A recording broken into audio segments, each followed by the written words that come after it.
বেশিরভাগ লোক দুঃখীই কেন থাকে, খুশি কেন থাকতে পারে না? এর একটি প্র্যাকটিক্যাল অ্যান্সার আপনাকে দিচ্ছি। আচ্ছা ভাবুন, আপনার দুটি বন্ধু আছে। এই বন্ধু দুটির মধ্যে আপনি কার ঘরে যাওয়া পছন্দ করবেন? একটি বন্ধু আপনার কথা সবাইকে বলে, আপনাকে সবার সাথে পরিচয় করায়। আর একটি বন্ধু না আপনার কথা কখনো কাউকে বলে, না আপনার সাথে কাউকে পরিচয় করায়। তো আপনি কার কাছে যাওয়া পছন্দ করবেন? একদম ঠিক, সেই বন্ধুর কাছে যে সবার সাথে আপনাকে পরিচয় করায়, সবাইকে আপনার কথা বলে, আপনার প্রশংসা করে। তো এটা ভেবে দেখুন তো, যে আপনি কেন বেশিরভাগ সময় দুঃখী থাকেন, আর দুঃখ কেন আপনার জীবনে আসা পছন্দ করবে না?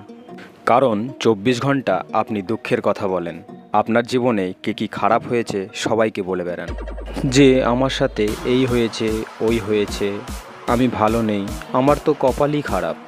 তো দুঃখ ভাবে, আরে এই ব্যক্তি তো খুবই ভালো, সবার সাথে আমার পরিচয় করায়, সব সময় আমার কথা বলে। এতে দুঃখ পার্মানেন্ট আপনার কাছে থেকে যায়। আর খুশি মনে করে, আরে এই ব্যক্তি তো আমার বিষয়ে কোনো কথাই বলে না, আমার সাথে কারো পরিচয়ও করায় না। এই কারণে খুশি কখনো আপনার ঘরে আসা পছন্দ করে না।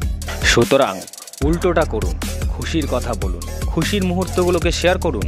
খুশি পার্মানেন্ট আপনার ঘরে থেকে যাবে।